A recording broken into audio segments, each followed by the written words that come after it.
Hi, I'm Christopher Showerman. In the next 60 seconds, let's shape your leg meat in the hot seat with seated team hamstring curls on the path of leash resistance.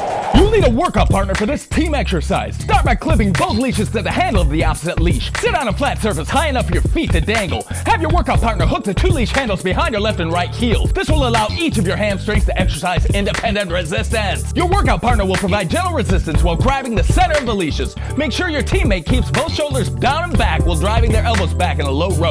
Always keep both sides of that leash taut. Extend your legs so they're straight out from your hips. Now drive your heels down and back while your workout partner gently resists this motion with the leashes. You can grab the surface you're sitting on to ensure your butt's always firmly connected to the surface. Continue the tension as you extend back up during the eccentric or muscle lengthening portion of this motion. Check your equipment before every workout. Trade places with your training partner so you both get a good workout, and always leave the gym nicer than you found it. Don't let your back seat take a back seat. Do seated team hamstring curls on the path of least resistance.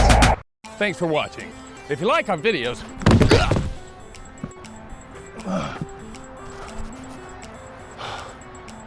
do not clip your leashes to the subscribe button.